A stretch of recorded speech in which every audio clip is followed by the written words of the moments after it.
for giving me the opportunity today to present to you a proposal I had while working at Seabreeze Amusement Park.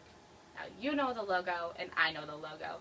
Come get your summer at Seabreeze. Now, envision yourself as an employee. Here's some background information first. Every Thursday, the managers put out the weekly employee schedule. Now, every employee has from that Thursday until that Sunday at 5 p.m. to initial their schedules to show the managers that they have seen their shifts for that upcoming week. Now, sometimes the schedules don't get initialed, and that means that that employee loses all those shifts for that week. Now, this process is difficult on both the managers and the employees, and there are some other problems too. Miscommunication is the biggest problem. There's miscommunication between the managers and the employees when an employee cannot fulfill their scheduled duty and the managers have to scramble together to try and find someone to cover that shift. And with this, sometimes employees that work very hard are unable to initial their schedules because either they are not working between Thursday and Sunday, or they just don't have enough time to come to Seabreeze when they're not working and initial it. And this means a loss of shifts for deserving employees. Now, this can also mean schedule conflicts. If an employee has a previous commitment and tells the managers, then they're hoping that the managers won't schedule them. But sometimes the managers have so many requests that they forget one or two employees' previous commitments and schedule them anyways. Now, this causes inconvenience and then low flexibility on the employee's part because they can't fulfill a shift that they already previously could not fulfill. But I have a plan. Now, first, we're going to switch from a paper schedule to an electronically mailed schedule or emailed schedule. Now, in order to do this, the managers must acquire all emails from all employees. Then, the managers will send a test email just to verify that the emails that they have received work.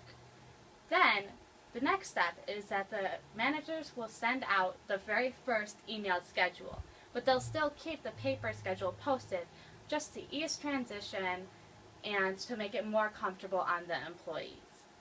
Then the final step, by the third week of the season, there will be no more paper schedules and it will solely be emailed schedule. Now, with this comes a budget.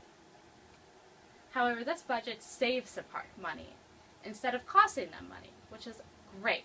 Now, if you look at this calculation, an estimated cost of ink is about $55, and the park uses about 1,500 pages of paper solely on the employee schedules. Now, this is excluding brochures, promotional signs, other stuff like that could use a lot of paper. Now, as you can see here, the cost of ink is roughly $55 multiplied by the number of pages brings you up to $82,500. Now, that's a lot of money, but each ink cartridge lasts up to 360 pages of paper. So if you divide that by the 360, you get roughly $230. Now, this is what the park is currently spending on those paper schedules. But if they switch to email, this is what they'll save, is $230 towards the overall park budget. Now, overseeing this project, we have great staff. First is Sean Merritt. Now, he has been an employee for 9 years at Seabreeze Amusement Park. However, he has been a manager at the sales and retail department for 5. Assisting him will be Courtney Weeder. She's been an employee for 7 years and has been our sales and retail manager for 4.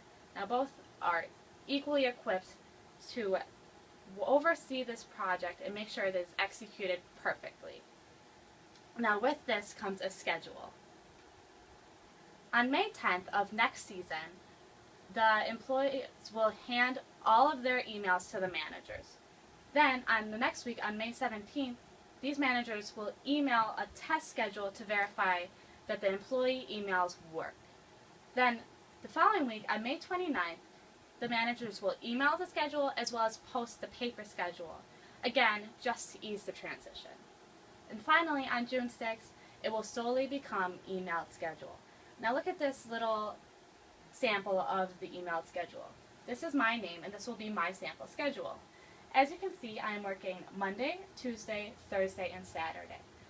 Now, I'm not working Friday and Sunday, but however, there is an X on Wednesday because I have a previous commitment and I asked the managers to not put me on the schedule whatsoever. And this was all through email. Now, that's why the X is there. However, as you see on Friday and Sunday, it's just blank, which means I am available to work, but I'm just not scheduled.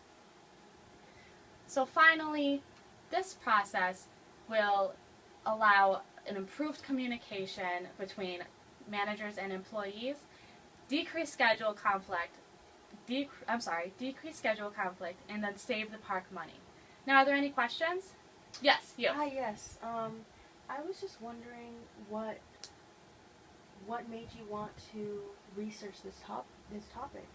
Well, throughout the season, I heard the managers say, remember to initial their schedules to all the employees, because there were some well-deserving employees that just lost shifts because they completely forgot. And they are hardworking and they are great at their job. So with this, they're able to have a deserving amount of hours and they won't lose any shifts. Thank you.